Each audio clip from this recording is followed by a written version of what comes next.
All right, I am going to be using this Moon Cycle Bakery brownie mix. This is a sweet potato brownie with chocolate chunks. Sounds delicious. Chocolate is one of those mood boosting foods, especially because on our period we end up becoming depleted in magnesium, and dark chocolate or cacao is a great way to supply our bodies with magnesium. This is my first time trying their brownie mix. I've just spoken with their team over at Moon Cycle Bakery, and let me tell you, they're just so genuine, and it's a small business. They're real people. You know, I think it just feels different when you're buying from somebody that you've like had a conversation with before, or even, you know, someone on their team. And wow, it's really great. So I'm really excited to try this today. Also just love their packaging. Tells you exactly what's in it. Cacao, cinnamon, and baking powder. Some flax seeds, dark chocolate chunks. Starting off by making the flax egg, and all you have to do is pour it in a bowl, mix it with a little bit of water, whisk it around, and set it aside for about 5 minutes, and that is your chicken egg replacement. Then I'm going in with the baked sweet potato. So there are some things you have to add yourself to the mix that they provide you with, but I think that's part of the fun. So sweet potato, maple syrup, some almond butter. You could use any nut butter, but I just feel like almonds have a nice neutral flavor to them. But if you do like chocolate and peanut butter, I'm sure that would be really good too. Flax egg. And I wish I had vanilla extract, but I only had vanilla bean powder, so I used that in replacement of it. And then I'm adding in the last packet. Oh, no, this isn't the last packet. This is the powder, but I actually forgot to add a video clip of the dark chocolate chunks going into the batter, so I promise you they're in there and they're very delicious, so definitely don't skimp on the chocolate chunks. So after everything was mixed well and combined until there weren't any clumps, I added it into my pan, and I didn't have the recommended pan size, so I grabbed the closest thing to it, which was this tart pan that I have, and it worked out just fine. This batter is very good.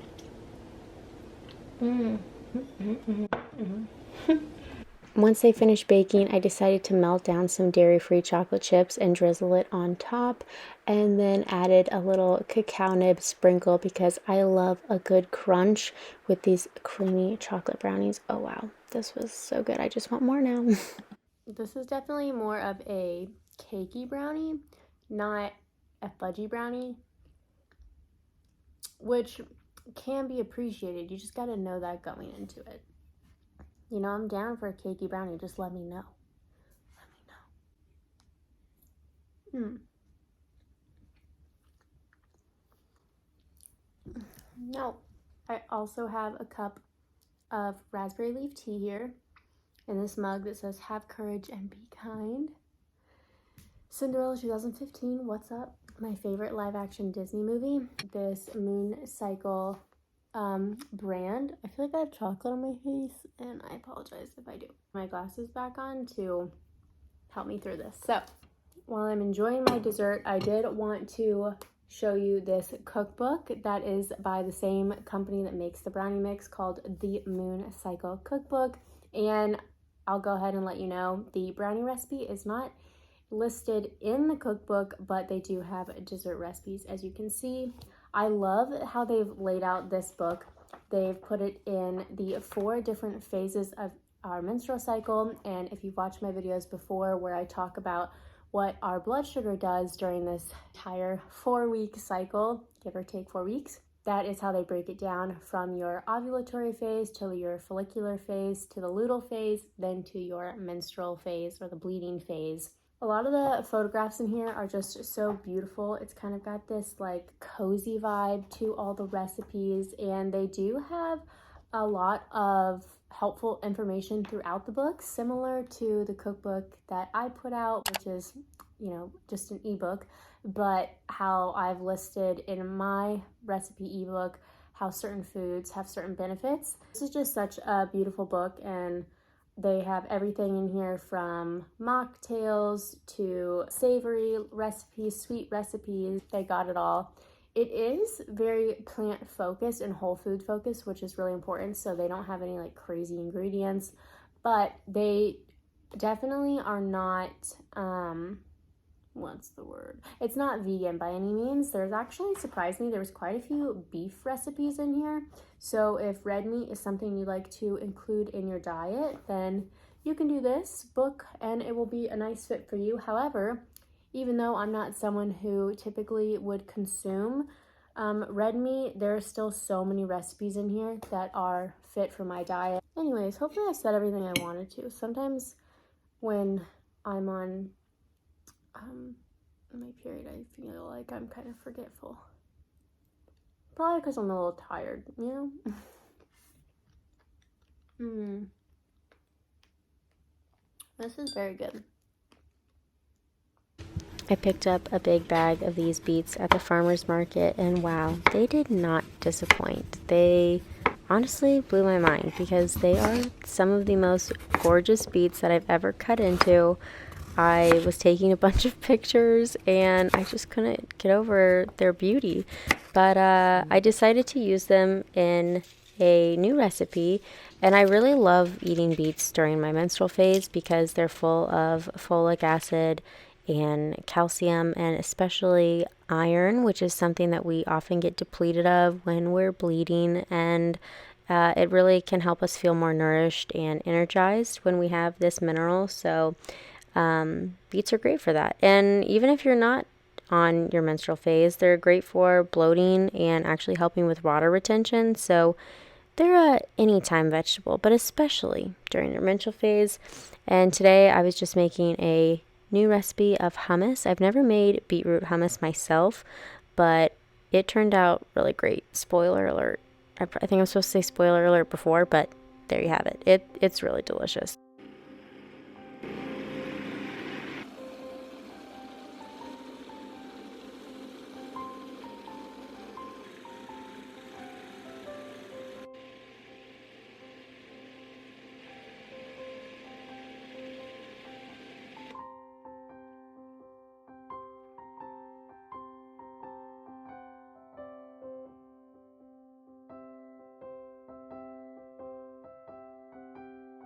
This turned out very delicious.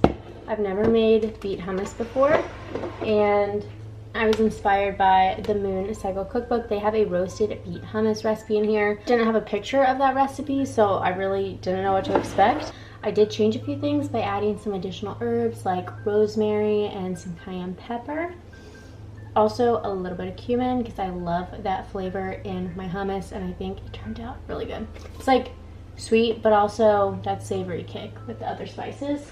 I used the same glass container that I had roasted the beets and just stored them in to put my hummus in there as well, because it just is such a beautiful food to look at. And now when I pull it out of the fridge, I'm just excited to nourish my body. Look how cool this looks. Oh, I love it. This new mug I got, it has a horse on it. Do a little bit of manifesting up in here, keeping my eye on the prize, you know? And also figure out if that's something that I want to take on right now. It is, but can I really get the whole family on board?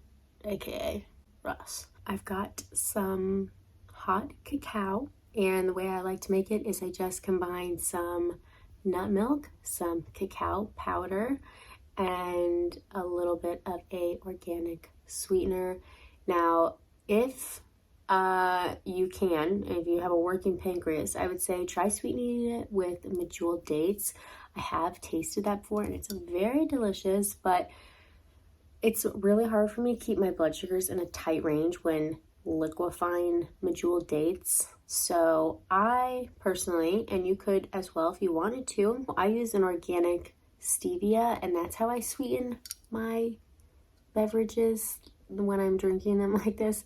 So that's all that's in here. Some cacao, nut milk, and some organic stevia. So it's very delicious and cozy, and keeping that cacao going during the week of my bleeding phase. So I just wanted to grab a cozy beverage and just kind of, I guess, share why taking care of my menstrual cycle But for the sake of this video, or for the rest of the video, I'm just going to refer to it as a moon cycle because that just sounds so much prettier. And it really coincides with like the phases of the moon and how that's similar to the phases of our feminine hormonal patterns during bleeding, follicular, ovulatory, and luteal phase. So, anyway, so for me, it's just something that's been really important to me over the last, longer than you might think. I will say, talking about my amenorrhea experience, that's what they call it when you have a unknown reason for losing your periods. I have a whole video on how I got it back, and I will link that down in the description if you're interested. Since I've got it back, I think I've had it back for maybe like 3-ish years now. I've really tried to work on fine-tuning my cycle just to be more aware of the hormonal changes, my blood sugar fluctuations and insulin needs, and also nurturing my body. So if you don't know, I had a miscarriage earlier this year, and that was really hard. And since then, I have gotten my period back. Talking about it casually, but it was really traumatic. So just nurturing each phase of my cycle. For me, that's honoring what my hormones are doing, what my body really needs during that time, and just foods that can be supportive. Not saying that I lock myself in and I, can't have beets when I'm in my follicular phase or something like that, but just knowing that those are foods that can be more supportive to help me feel my best, help to support my hormones, and prepare my body for the next week and the next week and the next week, and just having a more regular cycle. I think growing up, that was something I just didn't understand and didn't value, and oh gosh, just wish I could tell my younger self, like, look, you do want to have your period. You do want it to be regular. And I don't want to say regular, I just want to say consistent. So, I guess I just want to encourage you that if you are having a challenging time with your cycle, it doesn't have to be that way. Unfortunately, we women really have to be our own advocates, and you are going to have to do your research and figure out what the root cause is of why you might be experiencing some symptoms. And I'm not saying that I don't get cramps, because I do, but I just use a heating pad, herbal supplements, and just honor this week of bleeding as a time that I have to tell people that I can't do that this week, or no, I'm just not feeling my best. There's plenty of things we can do while sitting with a heating pad on our back. We can still get work done. Luckily, a lot of us can work from home these days, so try to honor that and give yourself a break, because it's a big toll on our bodies to go through this, but we can do certain things to help us feel better. No matter what phase you're in, I just hope that it's going well for you, because being a woman out here, it's a challenge, but we're strong and we can do this. You know what I'm saying? We can do it. I always like to remind my husband anytime we're doing anything, and like we were working on the garden and I was just like sweating out there, lifting 50-pound bags of stuff, or I was like, hey, just so you remember, I'm bleeding right now. I am bleeding a lot, and you're not, and I'm still doing this. It's pretty amazing, pretty incredible. It really is, we do everything. If we were bleeding from any other part of our body for that extended period of time, we would be rushed to the hospital. And yet we're out here working, cleaning, cooking, taking care of our loved ones. It's just amazing. I think the older I get, the more admiration I have for the female body and just all of the women around me who have done so much, and it's just incredible. I guess that's all I wanted to share. I haven't always been this way, but I have found for me this is definitely something that makes me feel so much better. And in the video here, I just wanted to say thanks for hanging out with me here on YouTube in this little corner of the internet. If you have any video requests, leave them down in the comments. You can find me on, you know where to find me. everyone knows how the internet works these days. So I will go, and I will see you in the next video. Peace and blessings. Peace up, A-Town. Dun, dun, dun, dun, dun, dun, dun, dun. Okay, bye. And it is... Hey, Russ. I'm going to make you go to your father if you don't stop talking. And by talking, I mean squeaking.